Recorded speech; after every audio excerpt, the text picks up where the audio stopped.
Selamat malam saudara-saudara yang terkasih. Selamat malam. Terima kasih atas kehadiran kita semua dalam kegiatan katekese ini. Tema yang akan saya bawakan pada kesempatan ini adalah kuduskanlah hari Tuhan. Tema ini tidak hanya membahas tentang larangan bekerja pada hari tertentu, melainkan lebih pada makna mendalam tentang pemulihan, penghormatan dan pertemuan dengan Tuhan. Dalam kehidupan yang penuh kesibukan dan tuntunan modern, memahami bagaimana cara kuduskan hari Tuhan menjadi relevan untuk mengembalikan keseimbangan antara aktivitas duniawi dan kehidupan rohani kita. Melalui katekese ini, kita akan mengeksplorasi asal-usul perintah ini, maknanya dalam konteks Alkitab serta penerapannya dalam kehidupan sehari-hari umat saat ini. Marilah kita bersatu hati dan mengarahkan segala pikiran kita kepada Tuhan dalam katekese ini dengan menyanyikan lagu pembuka. Ku mau cinta Yesus selamanya. Ku mau cinta Yesus selamanya. Meskipun badai silih berganti dalam hidupku, ku tetap cinta Yesus selamanya. Ya Bapa, ini aku anakmu, layakkanlah seluruh hidupku. Ya Bapa, ini aku anakmu, pakailah sesuai dengan rencana. Bapa dan Roh Kudus. Amin. Tuhan Yang Maha Kuasa, segala dan bumi, kami datang pada kehadirat-Mu dengan rendah hati dan penuh rasa syukur. Kau telah menciptakan segala sesuatu dengan indahnya. Pada hari ke-7 Engkau beristirahat, lalu Kau kuduskan hari itu dan jadikan segala berkat bagi kami umat-Mu. Hari ini kami memohon berkat-Mu untuk memahami makna yang mendalam dari tema kuduskanlah hari Tuhan. Bukalah hati dan pikiran kami agar dapat mengangkat kehendak-Mu. Ajarkan kami untuk menghargai waktu yang telah Kau sediakan untuk bertemu denganmu, dan berikan kekuatan bagi kami untuk menerapkan ajaran ini dalam kehidupan sehari-hari. Jadikanlah waktu renungan ini sebagai sarana untuk memperdalam hubungan kami denganmu, serta untuk merenungkan kasih dan kebaikan-Mu yang tiada akhir. Semua ini kami panjatkan dalam nama Yesus Kristus, Tuhan kita yang telah memberikan hidup yang kekal. Amin. Baik, mari kita sama-sama menggali situasi konkret melalui cerita. Hari yang diberikan. Pak Mansur adalah seorang pedagang sayuran di Pasar Kuni di Kota Ruteng. Setiap hari ia bangun pukul 3 pagi untuk menyiapkan barang dagangannya, lalu berangkat ke pasar sebelum fajar. Hidupnya selalu penuh dengan kesibukan. Dari pagi hingga malam ia sibuk menghitung uang, mengatur stok, dan melayani pembeli. Bahkan pada hari Sabat, ia tetap berjualan karena tahu banyak orang yang akan berbelanja untuk kebutuhan mingguan. Suatu hari, anaknya yang masih SD bernama Rina, ia datang menghampirinya saat ia sedang merapikan sayuran dan bertanya, "Bapak, guru kami bilang bahwa hari Sabat adalah hari Tuhan yang harus dikuduskan. Kenapa Bapak tetap bekerja?" Tanya Rina dengan mata penuh rasa ingin tahu. Pak Mansur hanya tersenyum dan menjawab, Kita butuh uang untuk makan dan sekolah, nak. Kalau tidak kerja gimana? Pada hari Sabat berikutnya, Pak Mansur membuat keputusan yang tidak biasa. Ia menutup warungnya dan mengajak keluarga pergi ke gereja. Setelah itu, mereka tidak melakukan pekerjaan apapun. Mereka duduk bersama, berbincang, makan bersama, dan bahkan pergi jalan-jalan di Taman Kota Rute. Rina sangat senang karena bisa bermain dengan ayahnya tanpa terganggu oleh pekerjaan. Awalnya, Pak Mansur khawatir kehilangan penghasilan, namun ternyata banyak pembelinya yang mengerti dan bahkan menunggu ia buka lagi pada hari Minggu. Bahkan setelah beberapa minggu melanjutkan hal ini, ia merasa tubuhnya lebih segar dan hubungan dengan keluarganya lebih erat. Ia menyadari bahwa kuduskanlah hari Tuhan bukanlah larangan untuk menyakitkan, melainkan berkat waktu istirahat, berdoa, dan menyatukan keluarga. Baik, apakah ceritanya sudah jelas? Sudah jelas. Baik, di sini ada beberapa pertanyaan yang diajukan kepada saudara-saudara sekalian. Pertanyaan pertama, mengapa Pak Mansur awalnya enggan untuk tidak bekerja pada hari Sabat? Mungkin ada dari saudara-saudara yang dari saya. Tadi dalam cerita tentang Pak Mansur tadi itu, awalnya dalam cerita tadi itu dia enggan akan bekerja pada hari Sabat. Jadi alasannya itu karena dia takut kehilangan penghasilan.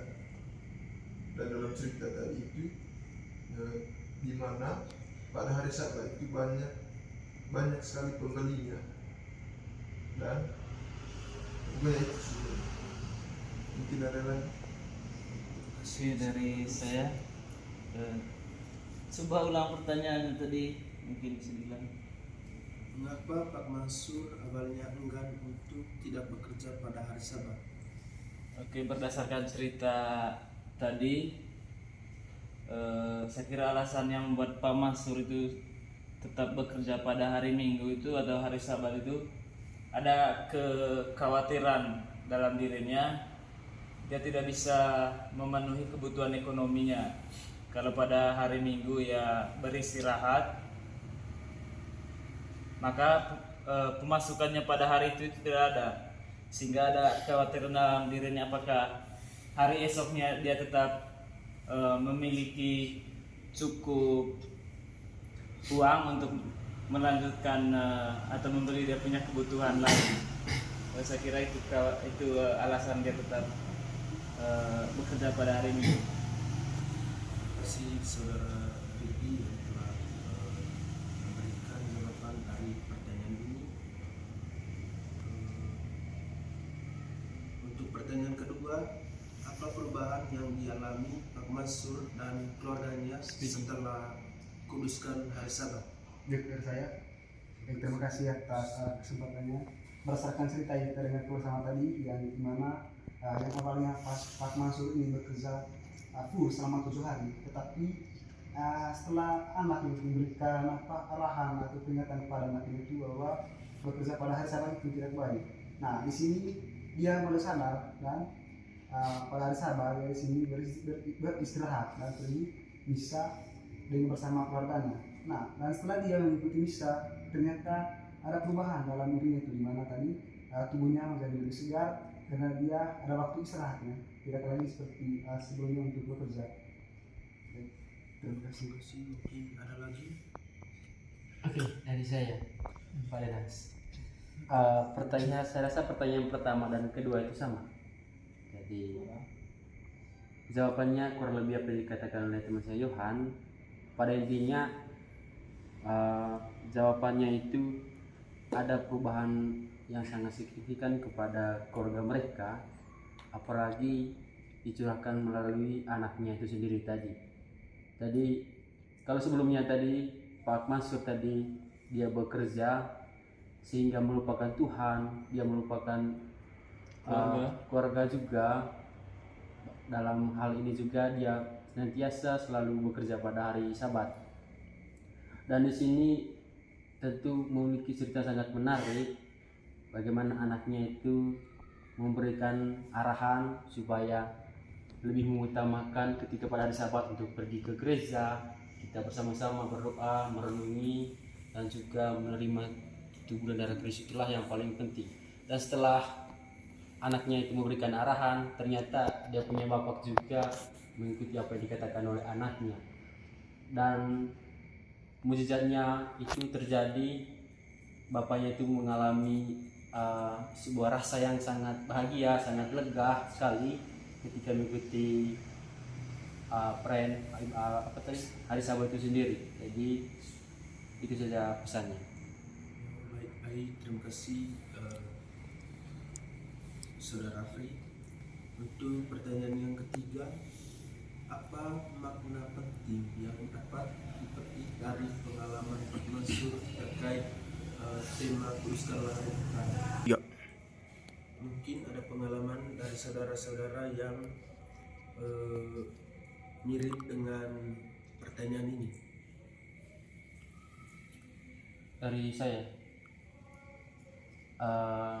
pengalaman yang serupa yang dialami Pak Mansur ketika saya kira-kira sejak SMA itu saya mengalami kekeringan rohani, dalam artian saya hampir tidak pernah mengikuti perayaan Ekaristi setiap hari Minggu, atau bisa dikatakan dari dalam cerita tidak mengikuti perayaan hari Sabat itu sendiri.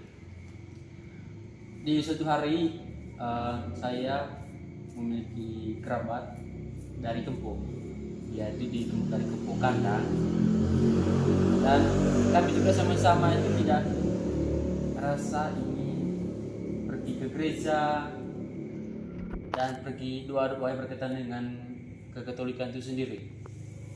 Tetapi ada suatu hal yang saya ingat waktu itu, saya punya om kandung juga yang mengingatkan kami. Kebetulan saya punya om kandung adalah ketua KBG dan juga sering menasihati kami.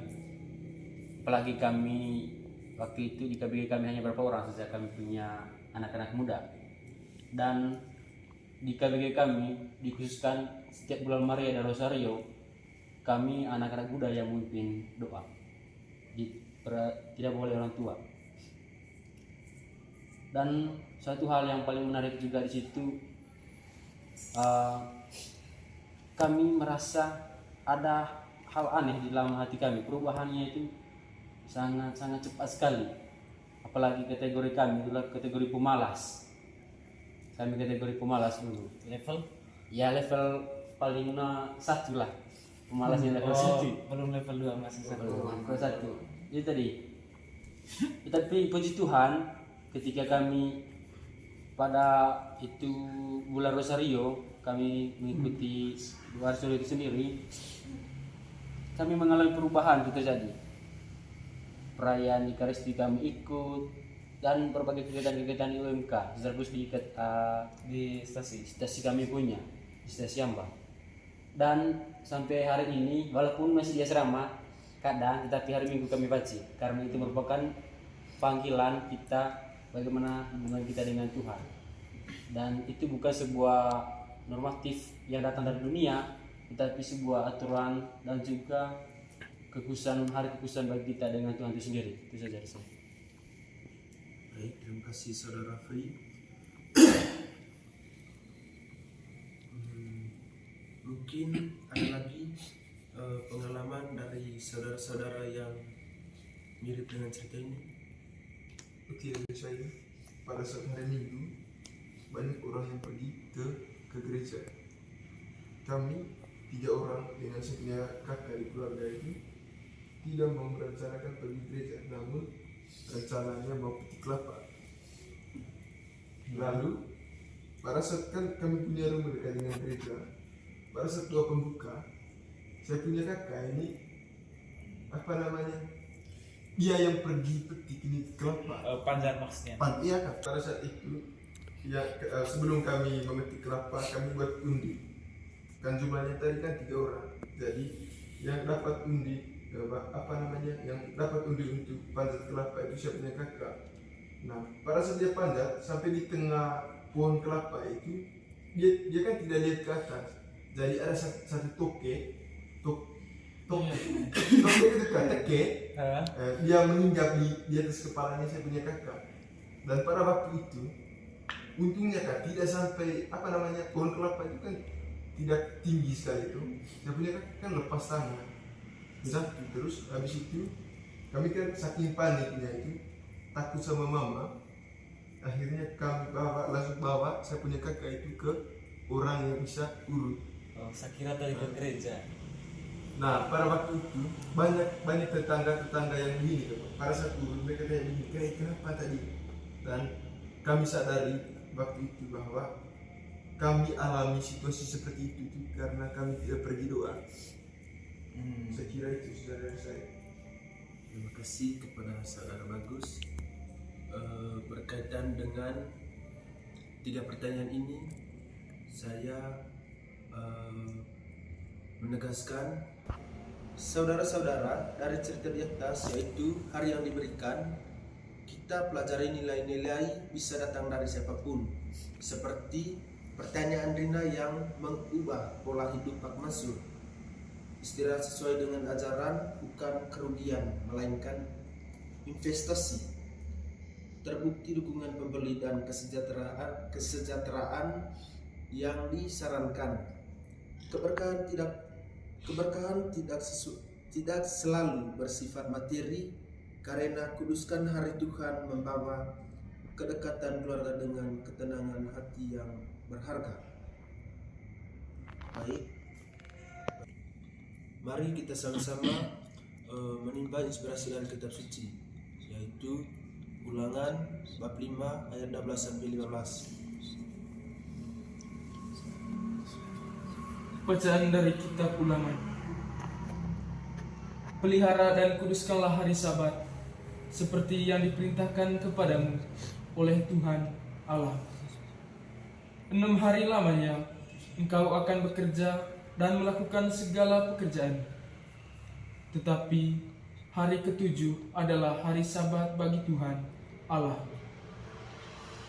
Jangan melakukan pekerjaan apapun, engkau, anakmu laki-laki atau perempuan, hambamu laki-laki atau perempuan, lembemu atau keledaimu, segala hewanmu ataupun pendatang di dalam kotamu, supaya hambamu laki-laki atau perempuan beristirahat seperti engkau juga.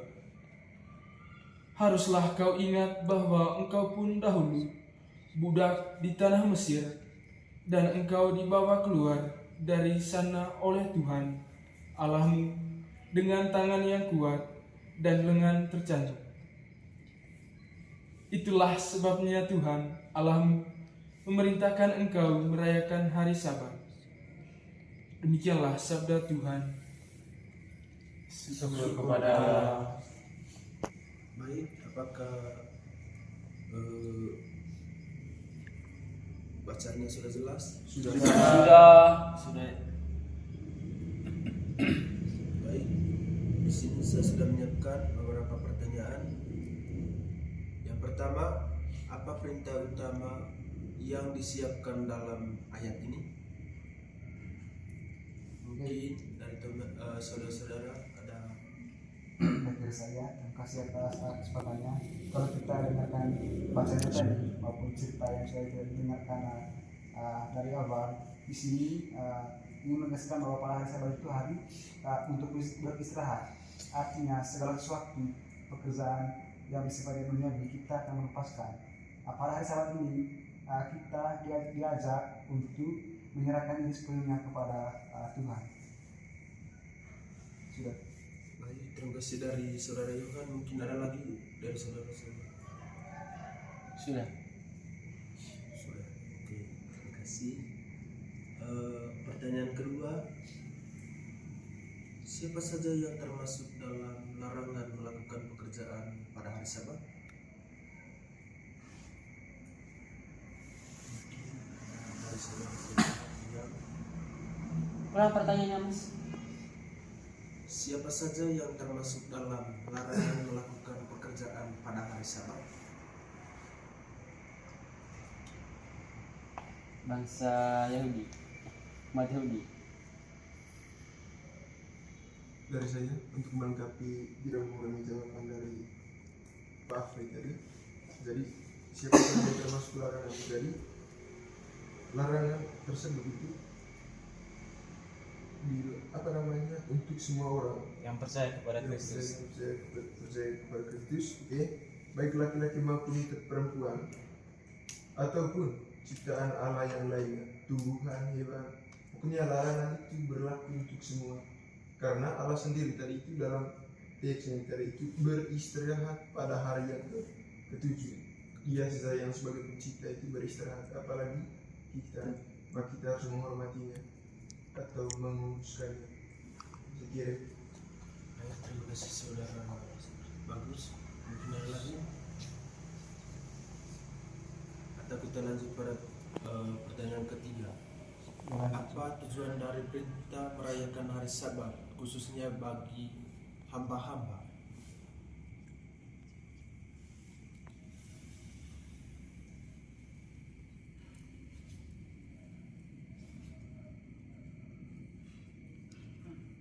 Tiga.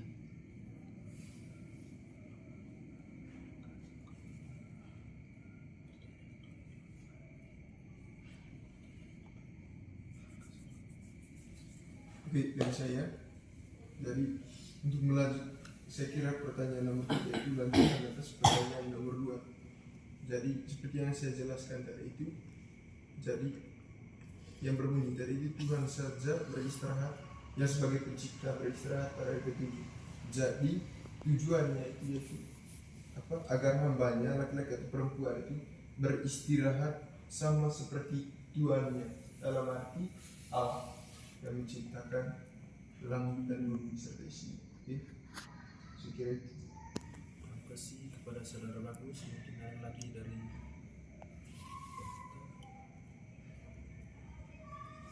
Lanjut Mas.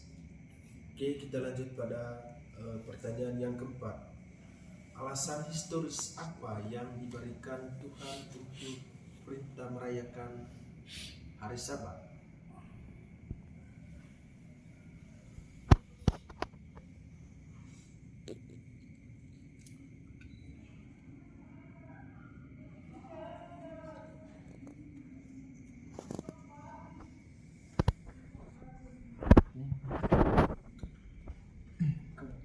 Dari saya,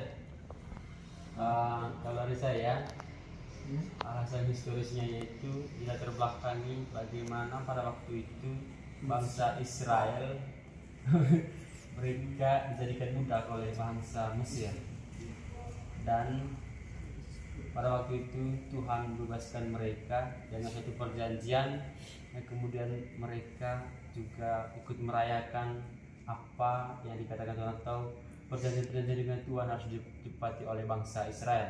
Itu saya. Terima kasih saudara Afri. Mungkin ada lagi dari kita.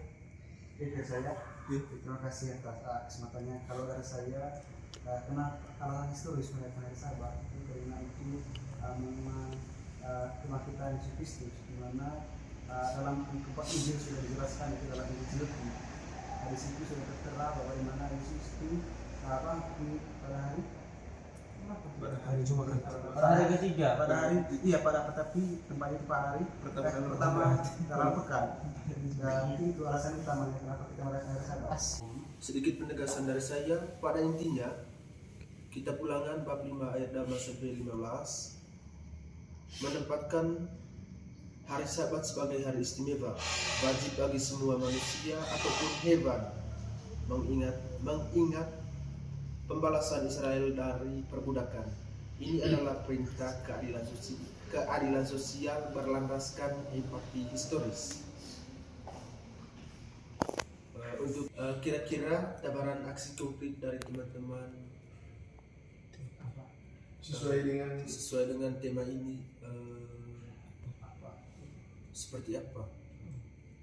Dan kalau dari saya, hasil konkret yang mau ditawarkan itu temanya tadi kuduskanlah hari Sabat, maka kita punya kuduskanlah hari Tuhan, yaitu pergi ke gereja. Nanti ini sini kan ya. Terima kasih. Tuhan apa? Itu tahu rencana tidak. Asumsi ya. Baik, selesai. Ya, tidak mengurangi jawaban dari kakak tadi. Kalau kan kita ini tinggal di Serama, apalagi pada hari ini juga sebagai teman-teman yang setia, kita saling mengajar terus itu pada hari ini. Artinya kalau sempat banget tuh kasih memilih rumah hari ini. Katakan saksi yo. Baik. Terima kasih.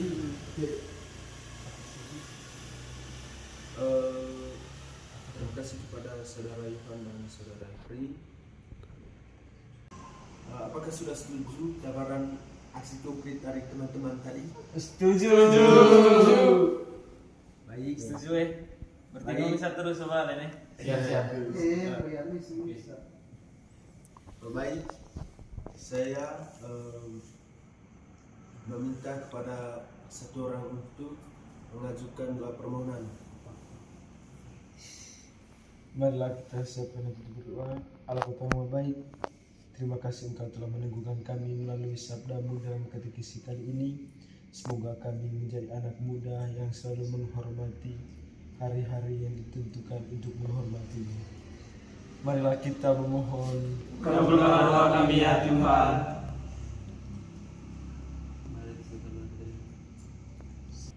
Marilah kita berdoa bagi kita semua penghuni asrama Setipa Santo Siruseweteng.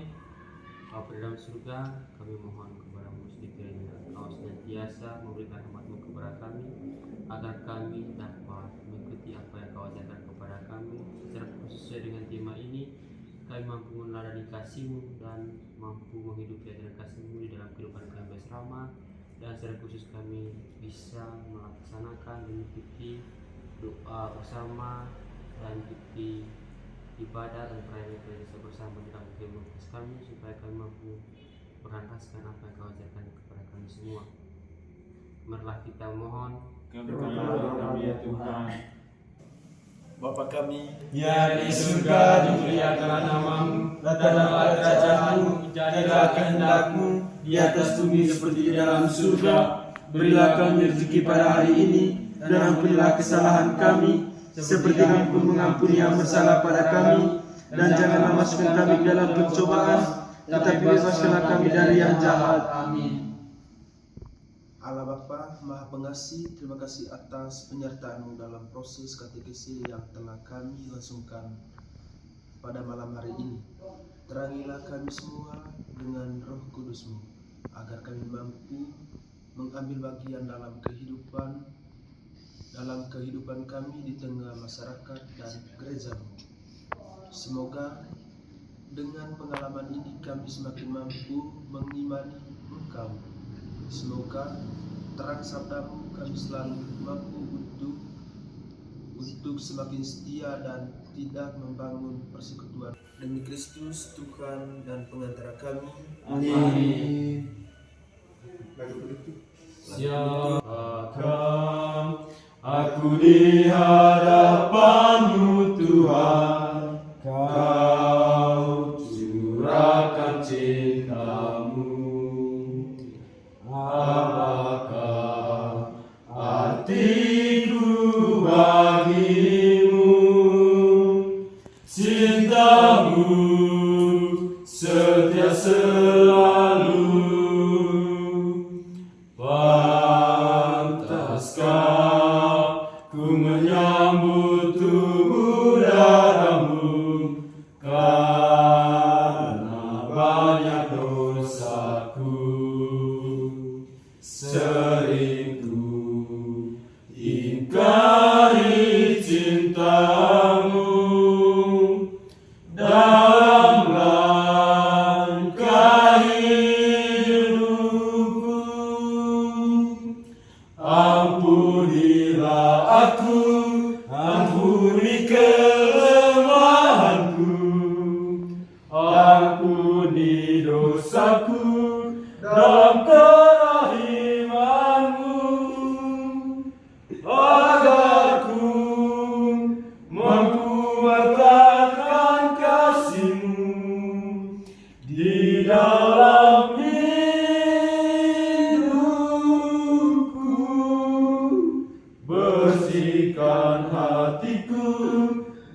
Dengan sucinya cintamu, jadikan hatiku istana